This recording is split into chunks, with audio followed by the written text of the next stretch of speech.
Jagan CM కాదని సారా వ్యాపారి అని జనసేన అధినేత పవన్ కళ్యాణ్ ఆరోపించారు.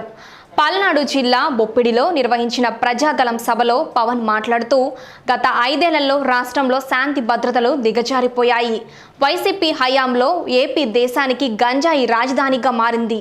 డ్రగ్స్, మద్యం వాడకాలు పెరిగాయి. వీటిపై ప్రభుత్వం కనీసం స్పందించలేదు. ప్రజల ప్రాణాలతో చెలగాటమాడుతున్న జగన్ సీఎం కాదు, సారా వ్యాపారి అని ధ్వజమెత్తారు.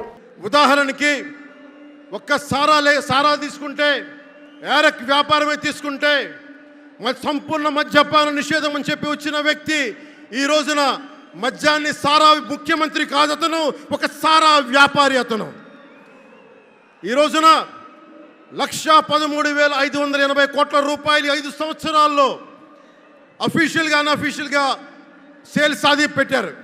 కానీ దాన్ని అండర్ రిపోర్ట్ చేస్తూ 84,050 కోట్ల మటుకు చూపించారని చెప్తా ఉన్నారు.